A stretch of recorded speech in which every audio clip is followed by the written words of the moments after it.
Welcome to Better Storytelling.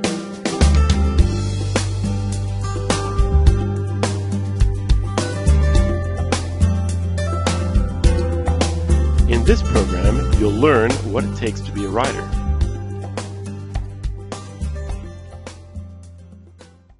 What does it take to be a writer?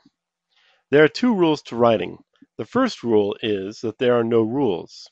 The second rule is that just because of rule number one, that doesn't mean you can do anything you want. Like art or music, there are no rules as to how you approach your work, but an understanding of the subject is still important and usually necessary to produce the greatest works. If you break the rules, you should at least know what they are.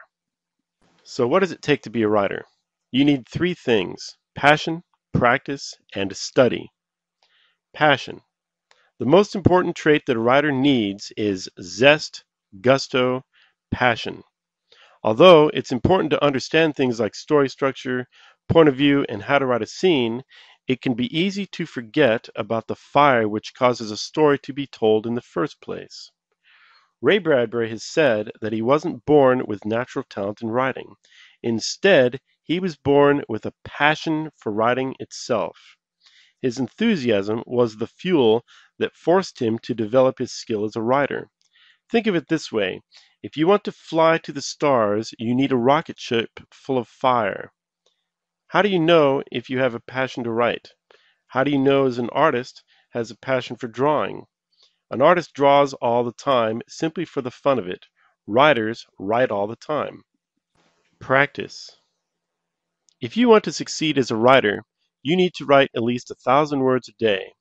Ray Bradbury wrote 1,000 words a day for 10 years before he sold something. That's 3.5 million words worth of stories. Like a musician or a professional ball player, you need to practice every day to succeed. An art teacher of mine, Gary Fagan, who teaches classical realism, once told me that he could tell how many hours someone has been drawing just by looking at his artwork. He said that every profession has a certain number of hours you need to put into it before you're proficient. Airline pilots need a certain number of hours of flying time before they're qualified to pilot planes safely.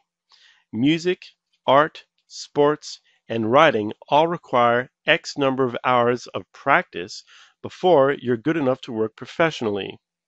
The number of hours required depends on your natural talent, how quick you learn the techniques of your craft, and how much passion you have for what you're doing.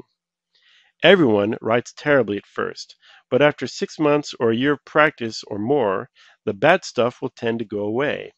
Another way to think of it is like an athlete lifting weights. You shouldn't try to lift heavy weights until you've developed the muscles. If you write all the time, things like your individual voice and style will develop naturally over time. So if you want to be a writer, you need to write at least 1,000 words a day. Study. Imagine seeing a bridge or a skyscraper or an automobile and deciding that you're going to build one too. Without acquiring the knowledge and skills needed to build that bridge or skyscraper or automobile, you won't get anywhere. Yet, this is the approach people take when they want to become a writer. They think they can do better than what's gone before. They dream up an idea and just start writing, refusing to learn anything about how stories are put together. Fiercely independent, they never study the craft of writing. This kind of nonsense is the reason so many people fail. Art is complex too.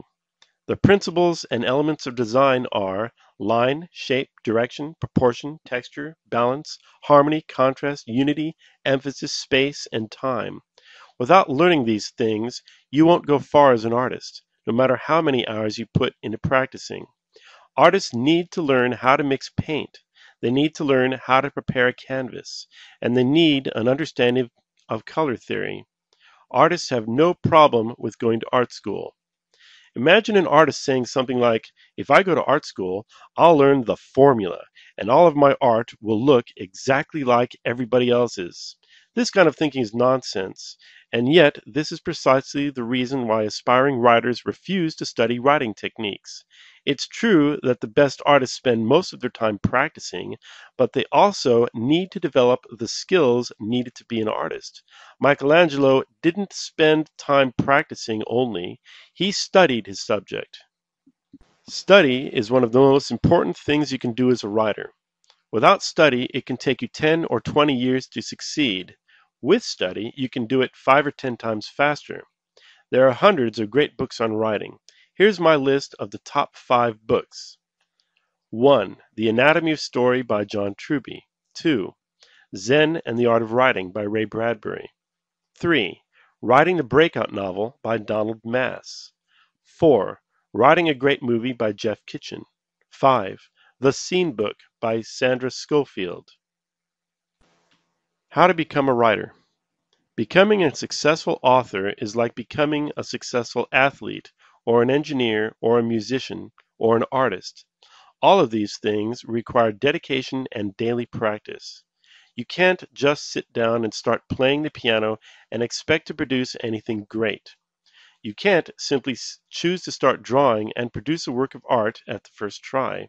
Yes, some are born with great talent, but most people with talent rarely go anywhere without an equal measure of passion. Mozart was a virtuoso, but even Mozart needed to learn his craft. He was full of passion for music, he practiced all the time, and he studied. I hope you've enjoyed this program on writing techniques. If you'd like more information, please visit my website, betterstorytelling.net, or visit my blog, betterstorytelling.net/blog. Have a great day, and I'll see you next time.